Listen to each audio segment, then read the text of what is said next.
Have you ever felt like you could really do some awesome things with magic, but you just don't know how? Well, keep watching, because in this series, I'll show you how to make magic all kinds of different ways. In this episode, we'll learn how to turn a simple donut into this. Wow, I know, right?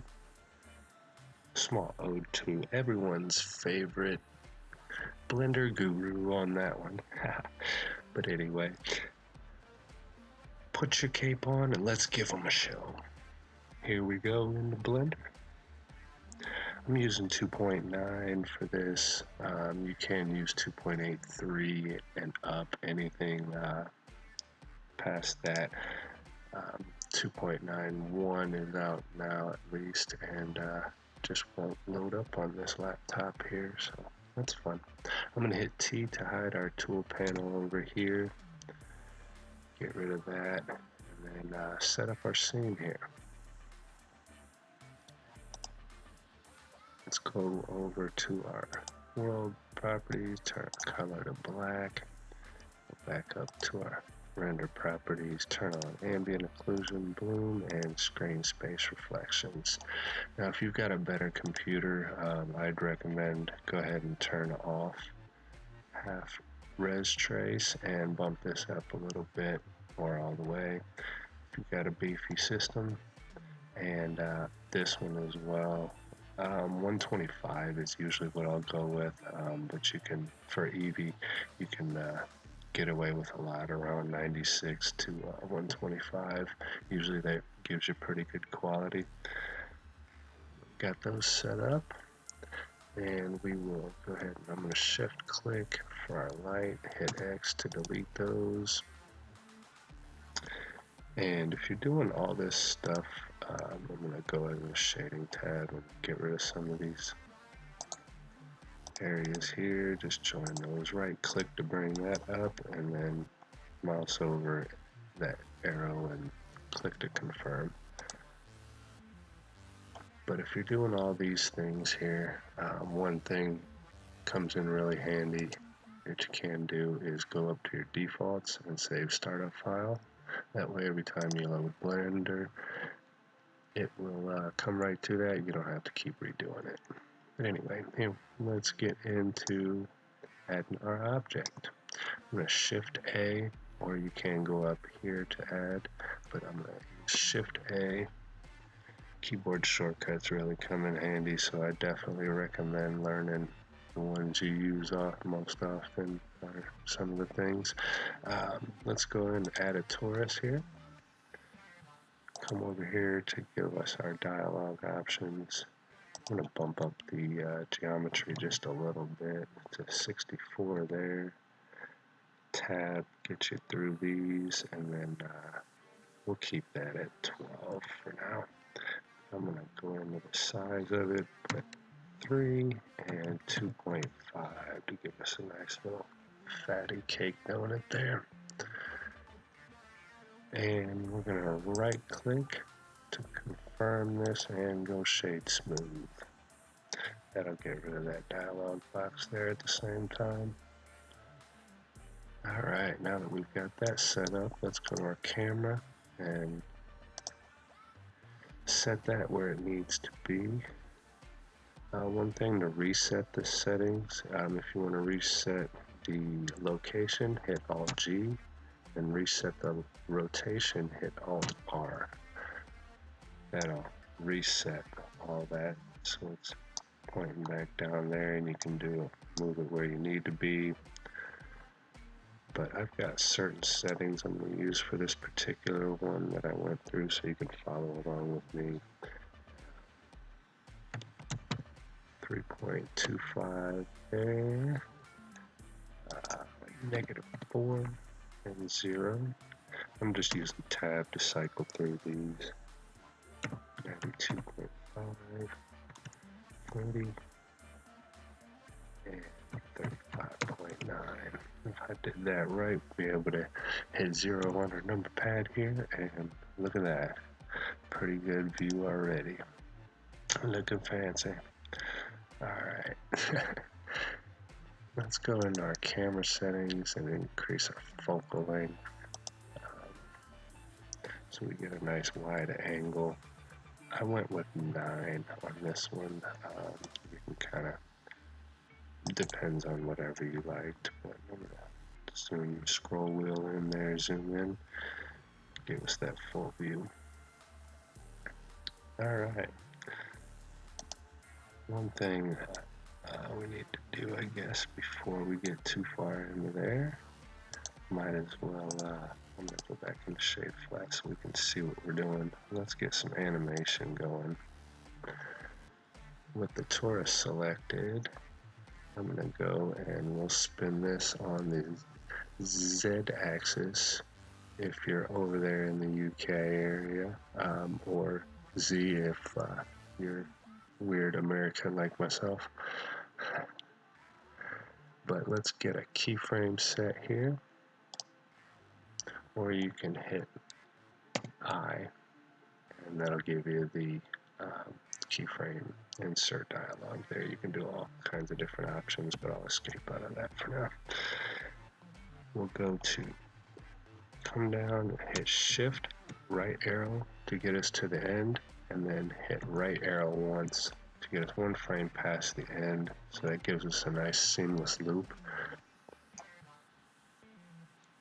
And give this 1 full spin there. So if we hit play, bam, you see the motion, baby. We're all done. Call it quits. Not quite.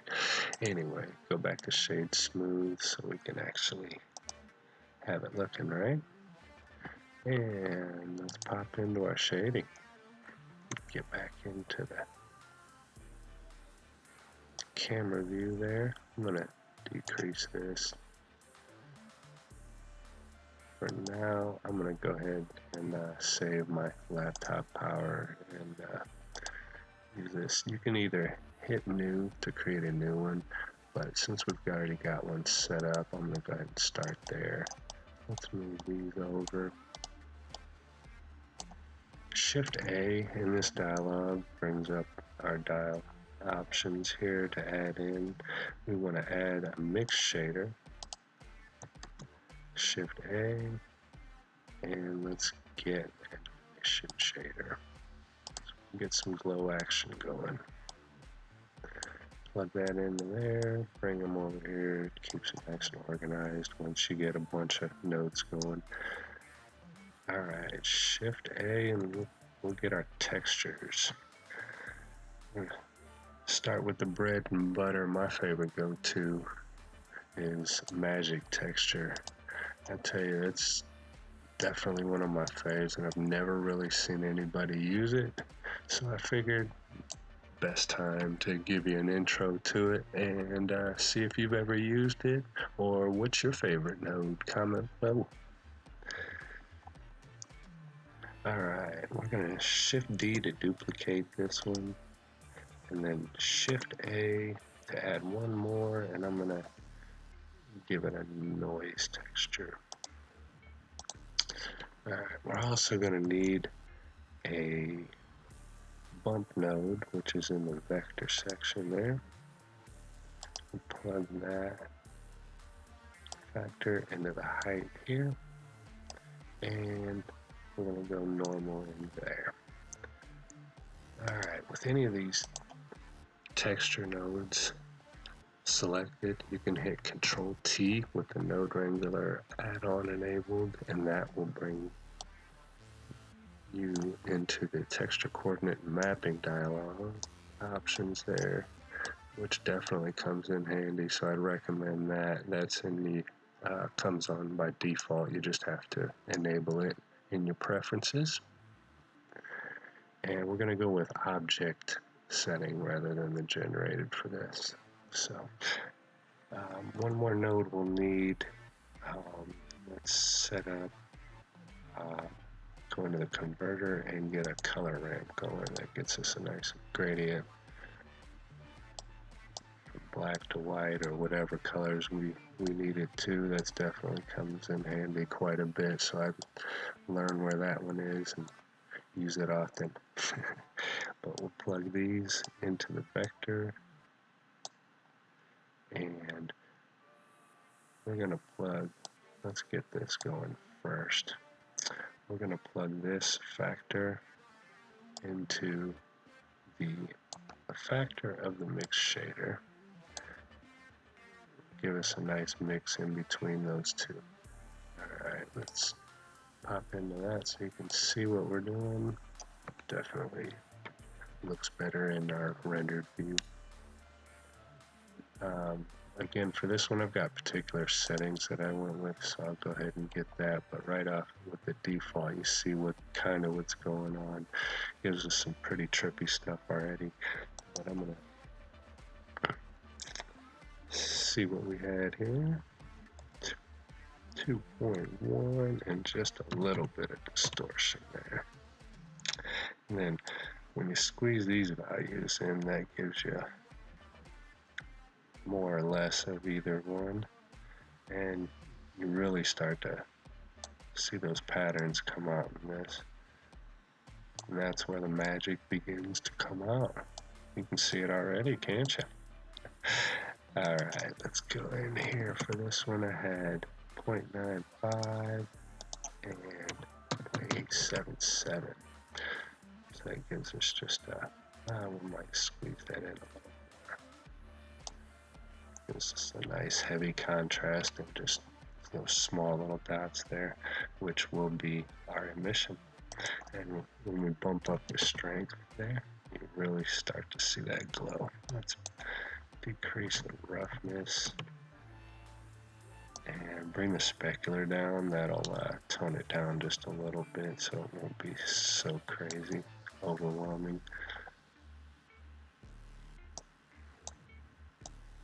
And most of this is just preference, so the fun of it is just taking these and playing. But if you start with these settings, that at least gives you a good starting point to figure things out, and then from there you can just have at it. Love to see what you guys come up with from this, so keep watching. Follow along with it. Plug the color into both of these sockets here. Again, we're starting to notice the lag in my laptop, so I apologize. I'm going to turn off the overlays. That seems to help quite a bit in a lot of cases. And bam, really starting to see some magic, ain't you? That's what I love about this magic texture. It just distributes those colors really nice. Alright, now we've got this. Let's tone our bump down a little bit and our distance so it's not quite as overwhelming there. We just get a little bit of bump. If you zoom in there, you can kind of see how it's distributing, kind of random weird there, catching some of that light and breaking it up so it's not so overwhelming. Alright, render your animation, and it's magic. If you like this one, hit that subscribe button, like the video, and stay tuned, because next time we're going to expand on these concepts into something like this. Wow. See you next time.